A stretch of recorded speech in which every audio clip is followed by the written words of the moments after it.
야고보서 1장 19절로 27절까지 오늘은 좀 특강을 하도록 하겠습니다. 우리 다 같이 합독하여 읽겠습니다. 내 사랑하는 형제들아, 너희가 알지니 사람마다 듣기는 속히 하고 말하기는 더디하며 성노기도 더디하라. 사람이 성을 내는 것이 하나님의 의를 이루지 못함이라. 그러므로 모든 더러운 것과 넘치는 악을 내버리고 너희 영혼을 능히 구원할 바 마음에 심어진 말씀을 온유함으로 받으라. 너희는 말씀을 행하는 자가 되고 듣기만 하여 자신을 속이는 자가 되지 말라. 누구든지 말씀을 듣고 행하지 아니하면 그는 거울로 자기의 생긴 얼굴을 보는 사람과 같아서 제 자신을 보고 가서 그 모습이 어떠했는지를 곧 잊어버리거니와 자유롭게 하는 온전한 율법을 들여다보고 있는 자는 듣고 잊어버리는 자가 아니요 실천하는 자니 이 사람은 그 행하는 일에 복을 받으리라. 누구든지 스스로 경건하다 생각하며 자기 혀를 제갈 물리지 아니하고 자기 마음을 속이면 이 사람의 경건은 헛것이라. 하나님 아버지 앞에서 정결하고 더러움이 없는 경건은 곧 고아와 과부를 그 환난 중에 돌보고 또 자기를 지켜 새 속에 물들지 아니하는 그것이니라. 아멘. 복이 있는 장소 말씀으로 말씀 전하겠습니다. 이것도 사실 신명기하고 다 연관이 되어져 있는 거예요. 그 신명기 지금까지 우리가 그 10년을 해왔더라고요. 1장부터 지금까지 10년 동안 해왔는데 신명기 말씀을 들으면서 우리가 어떠한 변화가 있어야 되는가? 첫 번째 믿음의 변화죠. 두 번째 또 어떤 변화인가? 믿음의 변화입니다. 100가지 1000가지를 말한다 하더라도 신명기를 통해서 믿음의 변화가 있어야 되고 믿음의 삶을 사는 사람으로 우리가 회복되어져야 된다고 봅니다. 그럼 이제 믿음에 대해서 이 야고보 사도가 이런 얘기를 하고 있어요. 제가 19절 읽어드릴게요. 내 사랑하는 형제들아, 너희가 알지니 사람마다 듣기는 속히 하고 말하기는 더디하며 성내기도 더디하라. 아마 신명기 말씀을 들으면서 내가 이 자리에 머물러 있지 않다면 우리는 스스로 자기를 속이는 자가 되고 있습니다. 듣기는 속히 하고 말하기도 더디하고 그리고 성내는 것도 더디하라. 내 혈기, 내 감정 이런 모든 것들이 그리스도와 함께 못 박히지 않았다면 이건 내가 지금 나를 속이는 거예요. 하나님 속이는 거 아니에요. 다른 사람을 속이는 게 아니에요. 자기 자신을 속이는 겁니다.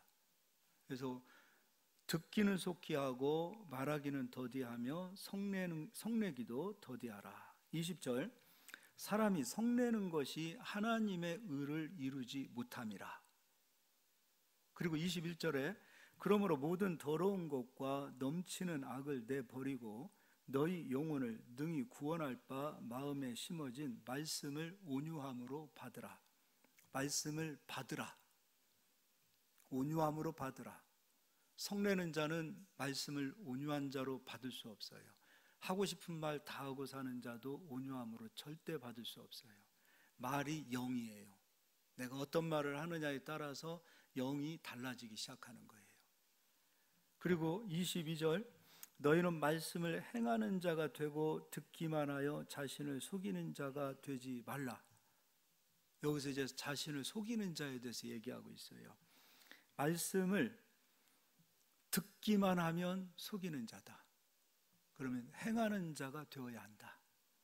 그리고 23절 누구든지 말씀을 듣고 행하지 아니하면 그는 거울로 자기의 생긴 얼굴을 보는 사람과 같아서 제 자신을 보고 가서 그 모습이 어떠했는지를 곧 잊어버리거니와 자유롭게 하는 온전한 율법을 들여다보고 있는 자는 듣고 잊어버리는 자가 아니요 실천하는 자니 이 사람은 그 행하는 일에 복을 받으리라.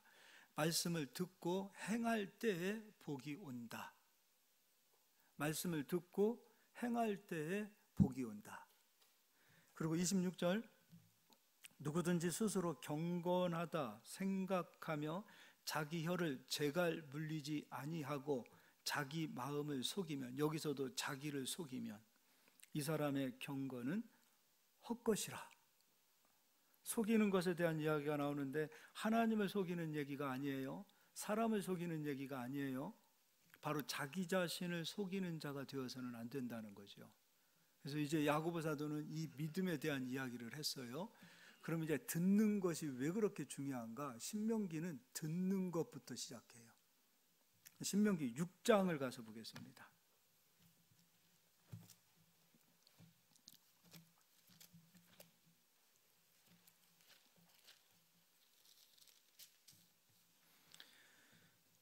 육 장 4절입니다.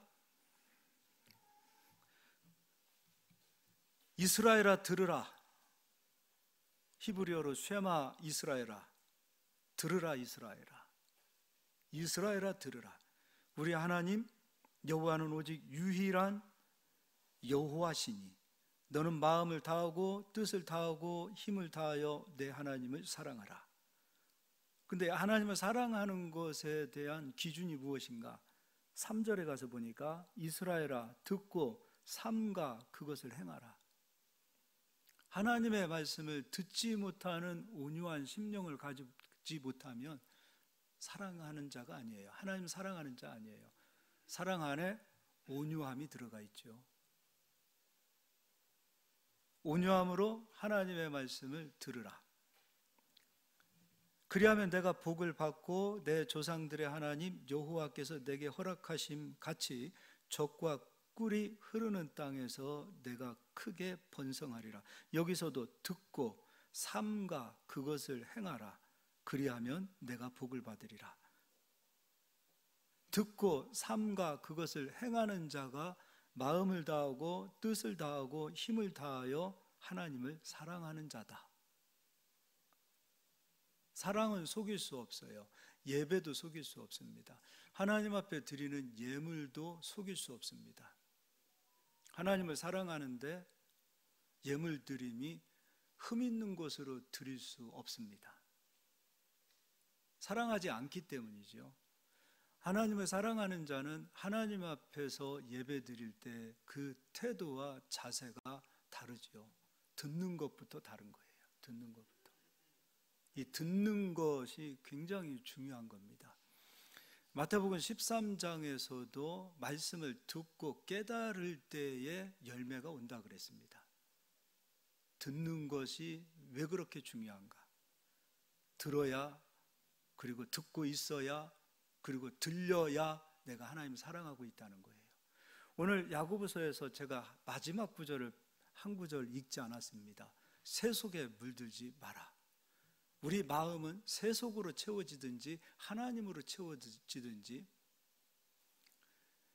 세속을 하나님보다도 더 사랑하게 되어질 때 나타나는 현상은 들리지가 않아요. 왜 안 들리는가? 성경을 몰라서, 글을 몰라서, 내 지식이 짧아서 절대 그렇지 않습니다. 저도 예전에 섬기던 교회 글을 모르는 권사님들도 계셨습니다. 근데 그분들은 말씀을 어지간한 전도사님들보다도 말씀에 깊이가 있어요. 하나님을 사랑하니까 들을 수가 있고, 듣기 때문에 복 있는 자가 되어지고, 듣기 때문에 그들이 하나님 앞에서 기도할 때 하나님은 그들의 기도를 들어주시는 겁니다. 듣지 아니하고 기도한다? 하나님은 응답하지 않습니다. 하나님은 하나님을 사랑하는 자를 사랑하신다 그랬어요. 만홀히 여기고 멸시하는 자를 하나님은 미워하신다 그랬습니다. 야곱은 사랑했고 에서는 미워하셨습니다. 대충 듣고 대충 예배드리고 대충 신앙생활 하는데도 하나님이 나 사랑하십니다. 자기 착각입니다. 우린 여기에 속고 있어요. 내가 어떤 삶을 살든, 내가 어떤 판단을 하고 어떤 결정을 하든 하나님은 나를 변함없이 사랑하신다라고 스스로들 속이면 안 됩니다. 성경 그런 구절을 찾아보십시오. 전 찾아보지 못했습니다. 아마 여기 계신 모든 분들보다 제가 성경은 더 많이 읽었을 거라고 생각합니다. 찾아보시면 한번 가지고 와보세요. 하나님을 우리가 만홀히 여겨서는 안 됩니다. 하나님을 사랑하는 것은 듣는 것부터입니다. 그래서 이 듣는 것이 그렇게 중요하고 들려올 때에 하나님의 역사가 나타나기 시작합니다. 제가 개척해서 금식 그렇게 많이 하지 않았어요. 저 금식을 요구하지도 않고 그리고 하려고 하지도 않습니다. 저는 금식을 참 많이 했기 때문에 지금도 이빨이 안 좋아요. 잇몸이. 그때는 젊었을 때는 몰랐어요. 잇몸에 있는 영양분 다 빼가더라고요. 지금도 그래요. 근데 개척해서 금식할 때가 있었어요. 언제 금식했는가? 듣지 못하는 성도들 때문에 금식합니다. 마치 이게 내일인 것처럼 하나님 저 영혼들 들리게 해주십시오. 들려야 살든지 들려야 하나님을 만나든지 할 텐데 안 들리고 있습니다. 사람과 대화할 때는 다 듣고 있잖아요. 근데 왜 하나님의 말씀이 전해질 때는 못 듣고 있느냐 이거죠. 우리 개척 초기에 전교에서 1등 하는 여자애가 하나 있었어요. 고등학생이. 근데 예배 시작, 걘 찬양도 했어요. 설교 시작하자마자 축도 끝날 때까지 자요. 깊이 잡니다.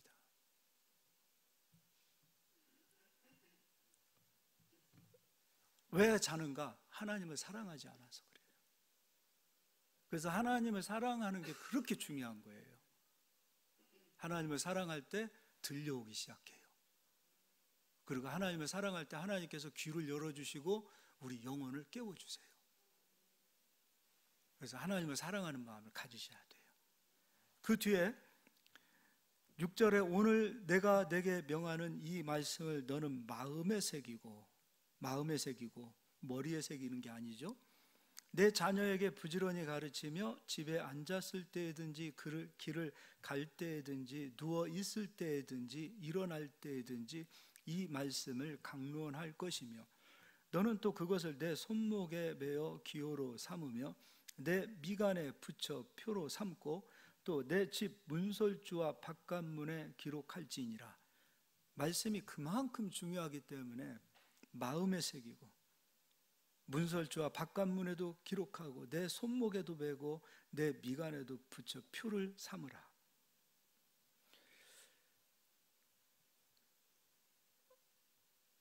오늘 말씀의 제목이 복이 있는 장소예요. 이제 생각을 좀 완전히 오늘 좀 바꿔 갔으면 좋겠어요. 이 복이 있는 장소 하니까 우리가 생각했을 때 복이 있는 장소를 막 찾아가려고 하는 것 같아요. 돈을 막 쫓아가고요. 복을 막 찾아다니는 그런 모습들이 있어요. 절대 못 찾습니다. 멀어집니다. 신명기 지금까지 못 들은 거예요. 안 들은 거예요. 복은 내가 찾아가는 게 아니에요. 내가 복의 사람이 되어질 때 복이 내게 와야 돼요. 복이 와야 그 뒤에 샘물을 하나님께서 발견해 주시고 눈이 열려서 샘물을 찾듯이 이제 막 보이는 역사가 나타나는 거예요. 그래서 먼저는 어떤 사람이 되어야 되는가? 내가 복의 사람이 되어야 돼요. 복을 찾아다니는 사람이 되면 안 돼요. 그럼 신기하게 복은 떠나가게 돼 있어요. 복이 와야 돼요. 내가 있는 곳으로 복이 와야 돼요. 그 말씀도 찾아보겠습니다. 신명기 27장도 좀 보겠습니다. 27장 9절입니다. 모세와 레위 제사장들이 온 이스라엘에게 말하여 이르되 이스라엘아 잠잠하여 들으라. 오늘 이 장소가 어디인가? 요단을 건너고 여리고성을 정복하고 아이성을 정복한 이후에 세겜으로 올라가서 그리심산에서 축복을 선포하고 에발산에서 저주를 선포할 때에 하나님의 말씀을 선포할 때 그 말씀에 순종하는 자는 복이 오고 그 말씀에 불순종하는 자는 저주가 온다. 그것을 선포한 이후에 그리심산과 에발산에 서서 하나님의 말씀을 선포하고 복이란 무엇인가? 그 말씀에 순종할 때의 복이다. 저주란 무엇인가? 말씀에 불순종할 때 저주다. 그것을 선포한 이후에 제사장들은 잠잠히 들으라 말하고 있어요. 거기에 다른 말로 토달지 말라는 거예요. 아니 무슨 복이 하나님 말씀에 순종한다고 해서, 하나님 말씀을 듣는다고 해서 무슨 복이 옵니까? 토달지 말라는 겁니다. 하나님은 복을 그렇게 정해놓으셨어요. 말씀이 복이다. 그런데 말씀에 순종할 때 복이요, 말씀에 불순종할 땐 저주다. 이건 아버지가 정하신 거예요. 아버지가 정하신 법을 우리가 타협할 수 있는 게 아니에요. 하나님, 복을 이렇게 하면 좀 주십시오. 복은 이렇게 하셔서 이렇게 역사하셨으면 좋겠습니다. 인간과 타협하는 복이 아니에요. 아버지의 법은. 왜 자꾸 네 생각을 여기다 집어넣니? 잠잠하고 하나님 말씀에 순종하고 하나님 말씀에 들으면 복이 올 텐데 왜 자꾸 거기에 인간의 생각을 집어넣느냐 이거예요. 그리심산에서 축복을 선포한 이후에, 에발산에서 저주를 선포한 이후에 이스라엘 백성들에게 복과 저주는 바로 이것이다 라고 정해준 이후에 잠잠히 좀 들으라는 거예요. 제발 거기에 인간의 생각과 인간의 언어로 제발 좀 토를 좀 달지 말라는 거예요. 그래서 9절에 모세와 레위 제사장들이 온 이스라엘에게 말하여 이르되 이스라엘아 잠잠하여 들으라. 오늘 내가 내 하나님 여호와의 백성이 되었으니 그런즉 내 하나님 여호와의 말씀을 청종하여 내가 오늘 내게 명령하는 그 명령과 규례를 행할지니라. 야고보 사도도 어느 날 갑자기 믿음에 대해서 얘기한 게 아니에요. 이미 구약 시대부터 하나님께서는 이 믿음의 원리를, 이 복의 원리를 이미 이스라엘 백성에게 다 말씀해 주셨어요. 이번에는 신명기 28장입니다. 1절입니다. 내가 내 하나님 여호와의 말씀을 삼가 듣고, 잠잠하여 듣고, 삼가 듣고, 내가 오늘 내게 명령하는 그의 모든 명령을 지켜 행하면 내 하나님 여호와께서 너를 세계 모든 민족 위에 뛰어나게 하실 것이라. 이제 그 뒤가 중요합니다. 내가 내 하나님 여호와의 말씀을 청종하면, 삼가 듣고, 2절은 청종하면 이 모든 복이 내게 임하며 내게 이르리니 성읍에서도 복을 받고 들에서도 복을 받을 것이며. 말씀을 듣고 순종하는 자가 되어진다면 내가 어디에 있든 하나님은 복을 주시겠다는 거예요. 이게 복의 원리죠. 근데 말씀은 삼가 듣지 않고 말씀과는 거리가 멀고 자기 생각을 가지고 복이 있는 장소를 찾아다니게 되어진다면, 이거는 신명기 28장 15절부터 68절까지의 저주가 찾아오는 일들로만 사는 거 아닙니까? 되는 듯 하다가 안 돼야 되겠지요. 삼가 듣지도 않고 자기 소견대로 사는데 잘 되면 하나님이 버린 자식 아닙니까? 말씀이 공이 아니에요. 안 돼야지요. 그래서 깨닫고 뉘우치고 회개하고 돌아와서 말씀의 자리로 다시 서야지요. 말씀에 순종할 때 하나님은 100% 복을 주십니다. 근데 자기 소견대로 듣지 않고 자기 생각, 삼가 듣지 않고 잠잠하지 않고 끊임없이 자기 생각으로 복 있는 장소를 찾아다니고, 내가 복의 사람이 되기보다는 복 있는 장소로 찾아다니는 그 일을 하게 되어지면 잘 되면 아버지가 날 사랑하는 게 아니라니까요. 15절부터 68절까지의 내 손으로 하는 모든 일들이 복이 떠나가고 저주가 와야죠.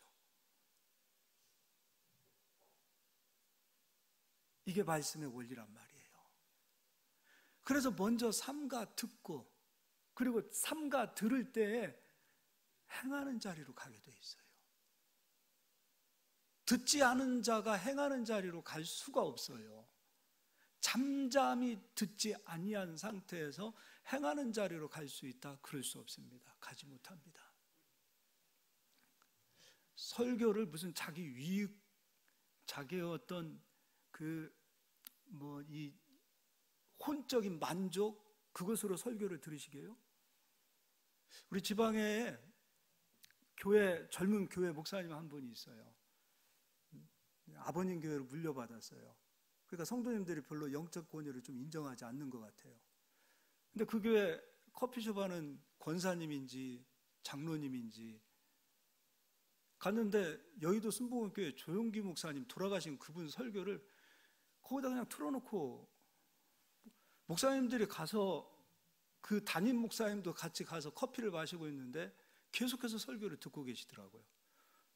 그래서 좀 끄십시오. 제가 그랬어요. 아니, 담임 목사님이 얼마나 민망하겠습니까? 그랬더니 우리 목사님 괜찮아요. 우리 목사님 다 이해해요.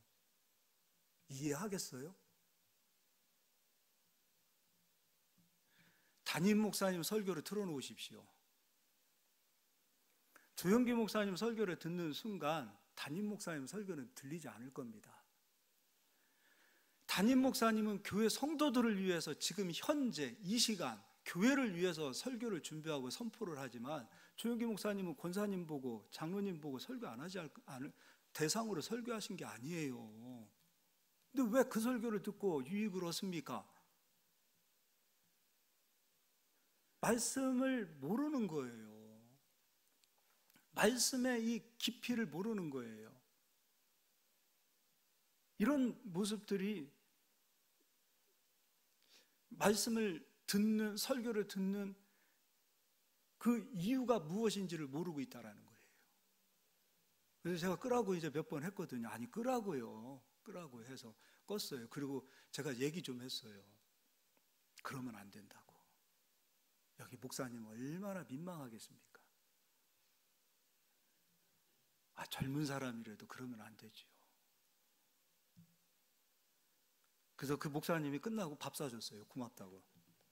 목사님 고맙다고. 자기가 할 말을 막 속이 여기까지 왔었는데 목사님이 해줘서 고맙다고.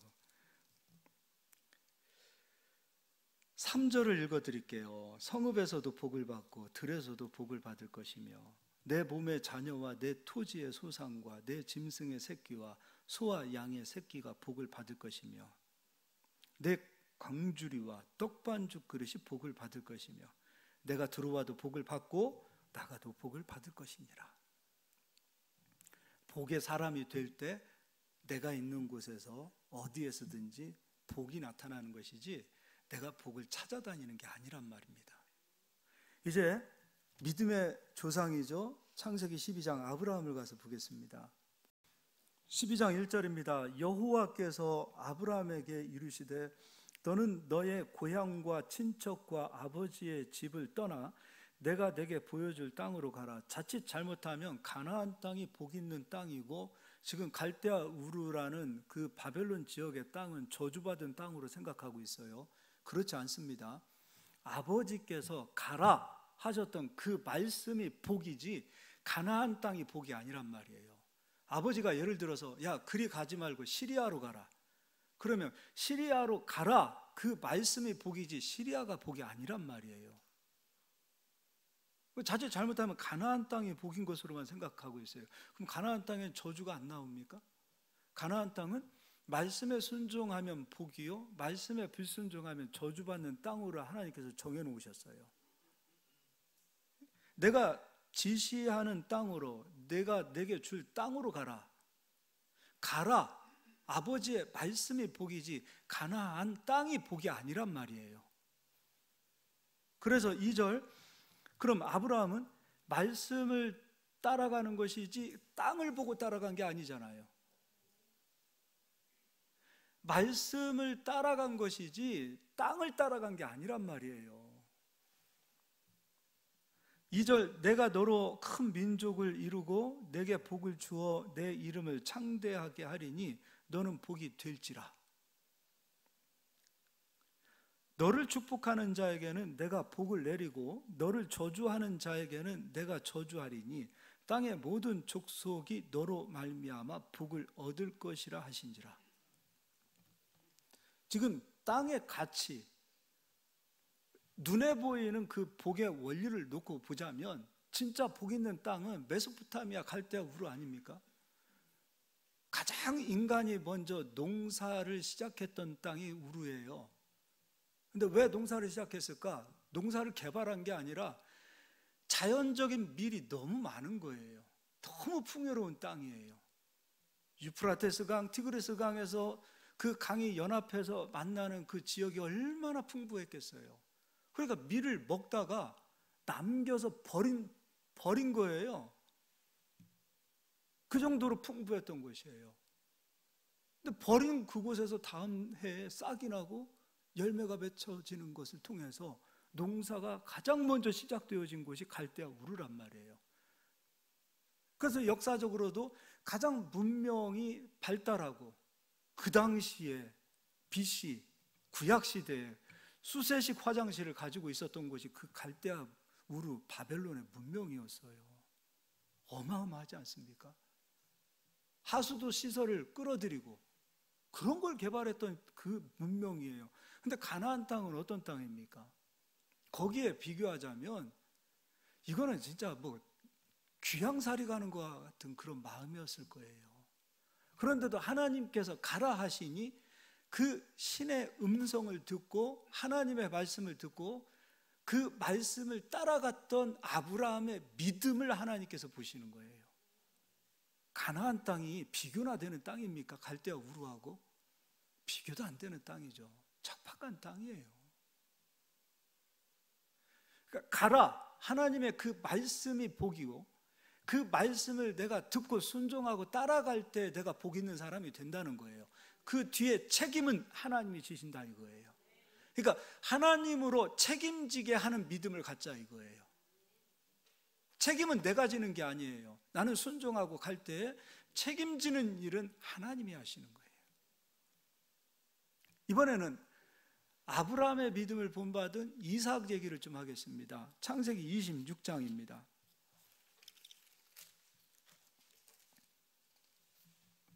(26장 1절) 아브라함 때에 첫 흉년이 들었더니 그 땅에 또 흉년이 들매, 지금 가나안 땅을 말하는 거예요.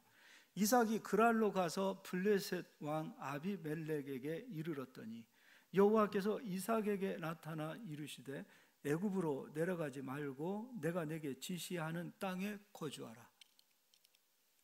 여기서도 마찬가지로 애굽은 저주받은 땅이요, 가나안 땅은 축복받은 땅이니까 이 땅에 머물러야 하나님이 복을 주시나 보다. 그렇지 않지요. 이 땅에 머물러라 말씀하신 하나님의 말씀이 복이지 애굽 땅이 복이고 가나안 땅이 복이고 우리가 그렇게 착각하면 안 되는 거예요. 가나안 땅에 머물라고 하셨으니까, 아브라함도 가나안 땅으로 가라고 하셨으니까 거기가 복 있는 장소인가 보다. 그렇지 않고 하나님의 말씀에 순종할 때에 내가 복 있는 자가 되는 것이고, 듣고 순종하는 거예요. 듣고 순종할 때에. 그럼 아브라함은 듣고 순종하여 가나안 땅에 온 거죠. 이삭은 듣고 순종한다라는 것은 애굽으로 가지 않고 가나안 땅에 머무는 거예요. 그럼 그가 복 있는 사람이 되는 거예요. 말씀을 듣고 말씀에 순종하는 삶을 살아보십시오. 그러면 책임은 하나님이 지십니다. 이삭이 하나님의 말씀을 듣고 순종하지요. 그때 3절에 이 땅에 거류하면 내가 너와 함께 있어 내게 복을 주고 내가 이 모든 땅을 너와 내 자손에게 주리라. 내가 내 아버지 아브라함에게 맹세한 것을 이루어 내 자손을 하늘의 별과 같이 번성하게 하며 이 모든 땅을 내 자손에게 주리니 내 자손으로 말미암아 천하 만민이 복을 받으리라. 근데 삼가 듣지 않고 잠잠하여 듣지 않고 온유함으로 듣지 않고, 이삭이 온유함으로 듣지 않고 자기 생각을 가지고 잘난 척하고 무슨 소리입니까? 이 땅은 기근인데 하고 자기 생각을 가지고 애굽으로 내려갔다라면 하나님이 책임질 일 없는 거죠. 이게 바로 삼가 듣는 것이요, 잠잠하게 듣는 것이요, 야고보 사도가 온유한 마음으로 말씀을 들으라 그거예요. 신앙생활을 형식적으로 하면 안 돼요. 종교인 되면 안 돼요. 주일 예배 드리고 뭐 예배 드리고 이것으로 신앙생활 다 하려고요? 하나님 살아계신 것도 맛보지 못하고 생명의 근원이 되시는 예수 그리스도의 그 살아계신 그 역사하시는 그 일도 맛보지 못하고 그냥 착하게 성실하게 교회만 왔다 갔다 문지방만 밟고 그렇게 신앙생활을 하는 것을 신앙생활이라고 하는 겁니까? 신앙생활은 살아계신 하나님을 만나는 것이요, 살아계신 하나님께서 나를 통해서 역사하시는 것을 경험해야지요, 체험해야지요, 맛봐야지요, 열매를 소유해야지요. 열매가 없는 신앙생활이 되어서는 안 돼요. 베드로 사도도 얘기했어요. 열매 없는 자가 되지 않도록 그리스도 알기를 힘써 배우라 그랬어요. 열매 없으면 안 돼요. 쭉정이 되면 어떻게 할 겁니까? 나중에 알곡과 쭉정이를 가르실 때 어떻게 하실 거예요? 결산하실 때 어떻게 하실 거예요? 나는 주를 위해서 수고했고 애썼고 주를 위해서 살았는데요, 아니 난 너 모르는데, 그럼 어떻게 하실 거예요? 넌 쭉쟁이잖아. 네 믿음은 진짜가 아니잖아. 넌 머리로만 신앙생활 했잖아. 가슴으로 하나님의 말씀이 내려와야 되고 하나님의 살아계심을 아브라함처럼 이삭처럼 맛보는 자가 돼야 되는데 넌 그렇게 하지 못했잖아. 순종도 안 했잖아. 맨 네 소견대로 네 생각대로 잘난 척하고 그렇게 살았잖아. 언제 네가 말씀에 순종했니? 그렇게 하면 어떻게 할 겁니까? 열매를 맛봐야지요. 우리가 추수감사주일 지난주에 했지요. 그냥 추수감사주의를 하는 거 아니에요. 열매를 가져와야지요. 열매가 없는 것으로 부끄러워해야지요. 열매가 나타나지 않는 것으로 부끄러워해야지요. 성령의 열매만 열매입니까? 의의 열매도 열매 아닙니까? 안 그래요? 그렇잖아요. 열매가 없는 것으로 인하여 가슴을 좀 찢어야 되지 않겠습니까? 안일하게 신앙생활하면 안 돼요. 이삭이 얼마나 멋있습니까? 순종했습니다. 그럼 책임은 하나님이 지셔야 되겠죠. 그 12절을 보겠습니다. 이삭이 그 땅에서 농사하여 그 해에 몇 배를 얻었어요? 기근의 땅에서 100배를 얻은 거예요. 기근의 땅에서 여호와께서 복을 주심으로. 만약에 이삭이 자기 소견대로 잘난 척하면서 애굽으로 내려갔다라면 어땠을까요? 잠잠하지 아니하고 토를 달고 내려갔다면 어땠을까요? 하나님은 책임질 일이 없는 거예요. 그래? 너 애굽에서 고생 좀 하다가 올라와라, 그러실 거예요. 아직 너의 때가 아닌가 보다, 그러실 것 같아요. 하나님의 때? 아니요. 하나님은 항상 하나님의 때가 준비되어져 있어요. 문제는 우리가 때를 준비하지 못하고 있어요. 우리가 믿음으로 서 있지 못하기 때문에.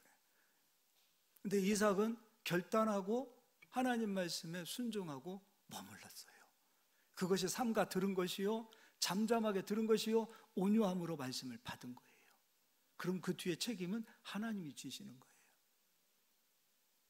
그럼 어떤 현상이 나타나는가? 내가 하나님 말씀에 순종하고 하나님의 말씀을 따를 때는 믿음에 서 있지 못하는 사람들은 항상 조롱해요. 야, 너 잘 되나 보자. 그런데 조롱하고 믿음이 없는 사람들까지도 하나님께서는 그들을 부끄럽게 하세요. 여러분, 믿음의 길은 고독합니다. 남이 알아주지 않습니다. 외롭습니다. 그래도 가십시오. 그리고 최후 승리는 하나님이 주십니다. 믿음을 조롱하는 사람들은 다수예요. 믿음의 길을 걷는 사람들은 소수예요. 다수가 언제나 조롱해요. 세상 사람만 조롱하는 게 아니에요. 예수를 믿는 사람들도 함께 조롱해요. 믿음으로 서지 못하면 믿음의 길을 걷는 사람을 끊임없이 조롱해요. 야, 기도한다고 뭐가 돼? 하나님 앞에 예배 드린다고 뭐가 돼? 말씀대로 산다고 해서 뭐가 돼? 야, 하나님 앞에 예물 드린다고 하나님이 복을 주시냐? 끊임없이 조롱하지요. 너 하나님 앞에 그렇게 열심히 신앙생활 하는데 네 모양 네 꼴은 그게 뭐냐? 끊임없이 조롱거리를 찾지요. 그러나 내가 말씀에 순종하는, 말씀대로 살려고 하고 내가 복 있는 사람이 되어졌을 때 하나님께서는 내 주변에 있는 모든 사람들을 다 부끄럽게 하십니다. 그만큼 우리를 세워주시는 거예요. 하나님이 어떻게 세워주시는가? 세상이 감당하지 못하는 그러한, 세상도 이길 수 없는 그러한 믿음의 사람으로 세워주십니다. 그 당시에 왕은 아비멜렉 아니에요. 그가 이삭에게 와서 머리를 조아리고 너와 함께 하시는 하나님을 우리가 보았다. 이삭을 두려워합니다. 그리고 이삭을 더 이상 함부로 하지 못해요. 왕도. 이게 하나님의 역사예요. 저는 우리 성도님들이 이런 복을 누렸으면 좋겠어요. 바깥에서, 세상에서도 우리 스스로 높아지려고 하지 않고 말씀인 존재로 나타나도록, 말씀의 사람이 되도록 힘쓰시고 하나님 말씀에 순종하였을 때 세상에서도 여러분들을 높여주셨으면 좋겠어요. 머리가 되기를 소망합니다. 우리 성도님들 나가서 기죽지 않기를 바랍니다. 기 좀 피고 살기 위해서는 하나님 말씀에 목숨을 좀 겁시다. 그런 역사가 나타났으면 좋겠어요. 형제도 무시하지요. 주변에 있는 사람도 무시하지요. 신경 쓰지 마세요. 외롭고 고독해도 이 믿음이, 내가 가는 길이 결코 헛된 길이 아니라는 믿음만 있다면 그 길을 순종하고 가세요. 그럼 하나님이 역사하실 줄 믿습니다. 자, 이번에는 이것만 가지고는 안 됩니다. 히브리서를 가서 보도록 하겠습니다. 11장 1절입니다. 두 번째, 우리가 꼭 잊어버리지 말아야 될 게 있어요. 히브리서 11장 1절입니다. 믿음은 바라는 것들의 실상이요 보이지 않는 것들의 증거니. 여러분, 믿음이 오면 아브라함에게도 하나님께서 아브라함아, 너 하늘을 좀 봐라, 너 동서남북을 좀 봐라, 끊임없이 보게 해주세요. 여러분, 믿음을 갖고요 절대 꿈을 포기하지 마세요. 좀 소망을 가졌으면 좋겠어요. 바라는 것들의 실상이래요. 보이지 않는 것들의 증거래요. 지금 이 장갑이 없어요. 이 손수건이 없어요. 지금 나타나지 않은 거예요. 근데 이거 바라보면 하나님께서 존재로 만들어 주시겠다는 거 아니에요. 그럼 꿈을 좀 꾸라 이거예요. 저는 그 정주영 씨 얘기가 나오면 되게 부끄러울 때가 있어요. 아까 서두에 조용기 목사님 잠깐 얘기했는데, 이 조용기 목사님도 그거 이루신 분 아니에요. 이거 하나 보고 간 사람 아닙니까? 꿈. 그리고 성도들에게 꿈을 심어준 거잖아요. 꿈은 반드시 이루어집니다. 근데 우리가 삶과 말씀을 듣고, 그리고 온유함으로 말씀을 받으며 말씀을 그 마음에 새길 때 꿈을 꾸기 시작하면 하나님은 그 꿈을 반드시 이루어 주세요. 여러분, 꿈 포기하지 마세요. 성령을 제한하는 거예요. 꿈을 포기하면. 난 하나님 지금 만족해요. 지금도 좋아요. 가지고 있는 내 열매들도 다 빼앗기게 돼 있어요. 한 달란트 가지고 충성하지 않은 자, 하나님 그거 뺏어서 10달란트 가진 자에게 선물로 주셨어요. 꿈 포기하지 마세요. 믿음을 포기하지 마세요. 달려가는 거예요. 아, 지금 상황이 어려운데요, 안 되는데요. 근데 우선순위가 잘못되면 안 돼요. 말씀을 먼저 삼가 듣는 자가 꿈을 꿔야지, 말씀은 버리면서 꿈만 꾼다, 이건 진짜 이건 야망이요. 이거는 자기 욕망을 위해서 꾸는 꿈하고 뭐가 다릅니까? 하나님 말씀을 삼가 듣고 온유함으로 말씀을 받고 그 말씀을 마음에 새길 때에 꿈을 꾸자 이겁니다. 소망을 잃지 말자 이겁니다. 비전을 갖자 이겁니다. 좀 큰 꿈을 좀 가지시길 바라요. 좀 멀리 좀 내다보자고요. 이 앞에 있는 것만 보고서 장벽이 있는, 이 풍랑이 있는 그것만 바라보지 말고 좀 멀리 좀 내다보는 저희들이 됐으면 좋겠어요. 아니, 우리가 당장 내일 죽는다 하더라도 꼭 내일 죽는다는 법이 있습니까? 왜 5년을 내다보지 못하고 10년을 내다보지 못하고 20년을 내다보지 못하고 기도하지 못하느냐 이거예요. 멀리 좀 내다보자고요. 멀리 좀. 꿈을 꾸시기 바라요. 보이지 않는 것들이 반드시 이루어지는 역사가 나타나는 거예요. 반드시. 땅도 좀 소유하고 싶은 마음이 있으면 좀 바라보셔요. 아, 저 땅 너무 좋다. 그렇게만 그냥 넋두리다 하듯이 그렇게 하지 마시고 말씀을 듣고 말씀을 마음에 심겨진 그 상황에서 땅을 바라보시든 나의 그 모습을 좀 바라보세요. 나의 그냥 그 하나님께서 나를 세워주셨을 때 그 모습도 좀 꿈을 좀 꾸시고요. 여러분 얼마나 소중합니까 우리들이.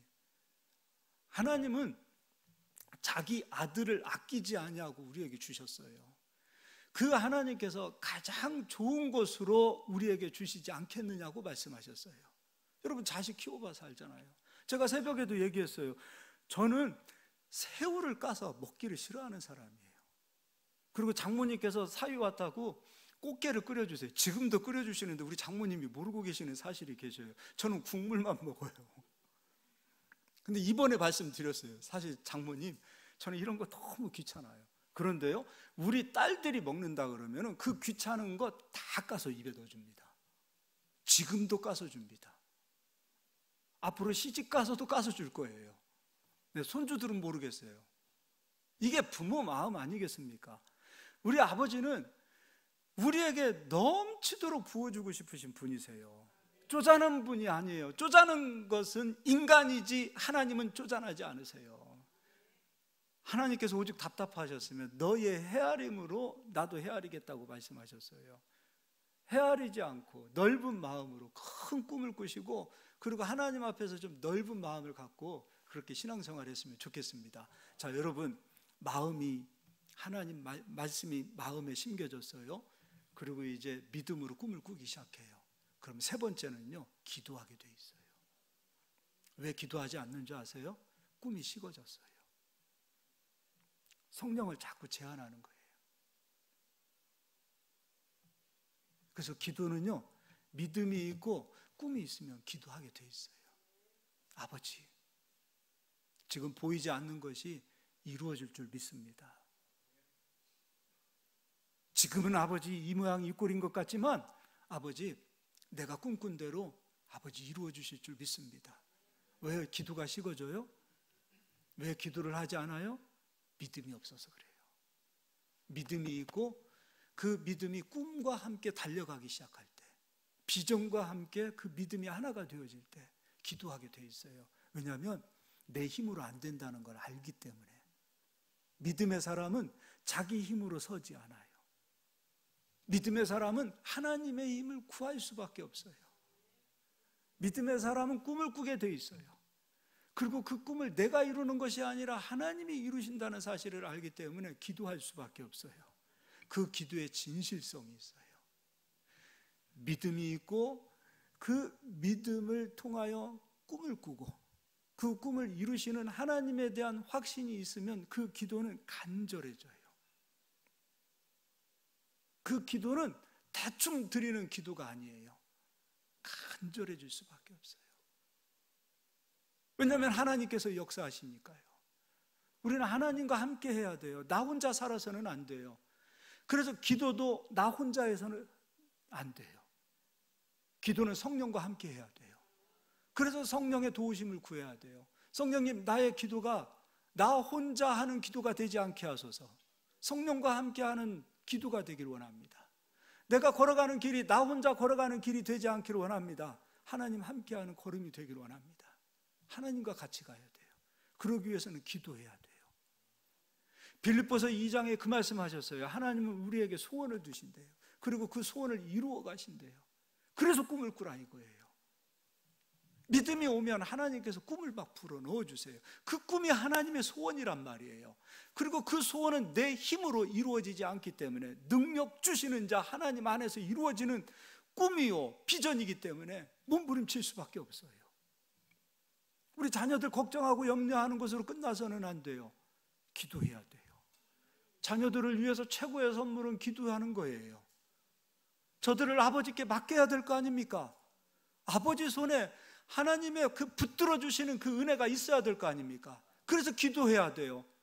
오늘 이 세 가지를 보자고요. 하나님, 나의 믿음이 식어졌다면 어디서부터입니까? 내 꿈이 포기되어지고 꿈이 식어지고 성령을 제한한 것은 언제부터입니까? 내가 현실이 눌려서부터일 겁니다. 감당해야 될 빚, 눈에 보이는 답답함, 그런 현실 때문에 성령을 제한하고 꿈을 포기하고 비전도 포기해버리고 그냥 눈에 보이는 것만 애쓰고 수고하는 그런 인생으로 살고, 여기까지도 좋으니 이거 먹고 그냥 잘 살겠습니다, 그러한 모습은 아니었는지 두 가지 살펴보시고, 세 번째, 왜 기도가 식어졌는지를 살펴보세요. 이 세 가지 중에 하나라도 식어져서는 안 됩니다. 믿음이 있고 기도는 하는데 꿈이 없어도 안 됩니다. 믿음이 있고 기도는 하는데 믿음이 있고 꿈은 꾸는데 기도하지 않아도 안 되고요, 꿈도 있고 기도도 하는데 믿음이 없어서도 안 되고요. 또 한 가지 뭐죠?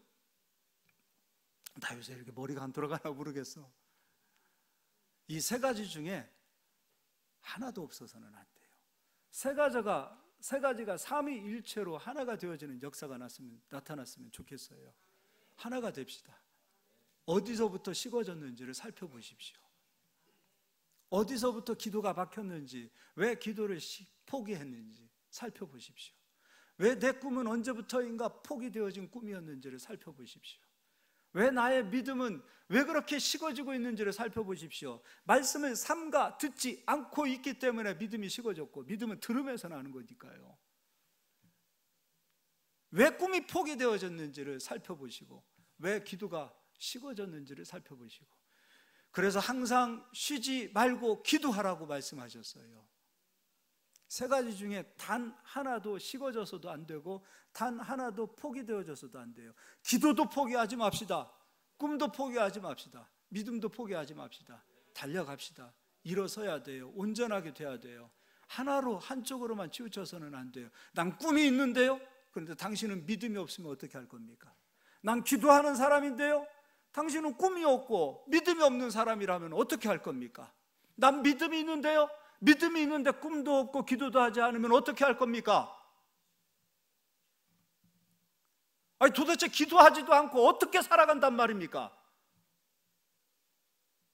성령이 우리 속에서 탄식하고 있는데 왜 그 탄식하시는 소리는 못 듣습니까? 배고프면 배에서 꼬르륵거리듯이, 영양실조 걸리면 몸에서 반응하듯이 우리 몸은 그렇게 반응하고 있는데 왜 우리 영혼은 그렇게 반응하지 못하고 있느냐 이겁니다. 기도하지 않아도 살 수 있는 그 이유가 무엇입니까? 믿음도 없고 꿈도 다 식어졌다는 거 아닙니까?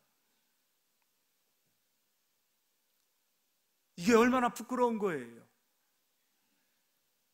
그래서 우리는 이 세 가지를 단단히 붙들어 매고 단단히 다시 찾아왔으면 좋겠어요. 믿음 찾아옵시다. 꿈 찾아옵시다. 성령을 제한하지 맙시다.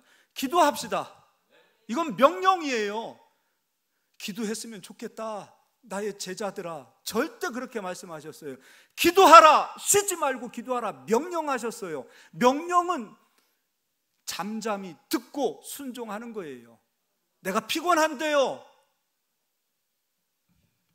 내 몸이 지금 부서지게 지금 힘들어하고 있는데요, 시간이 없는데요, 언제까지 그렇게 핑계댈 겁니까? 명령은 순종하고, 무조건 순종하고 무조건 복종하는 게 명령 아닙니까? 그런 저희들이 됐으면 좋겠어요. 기도도 좀 생명을 가졌으면 좋겠습니다.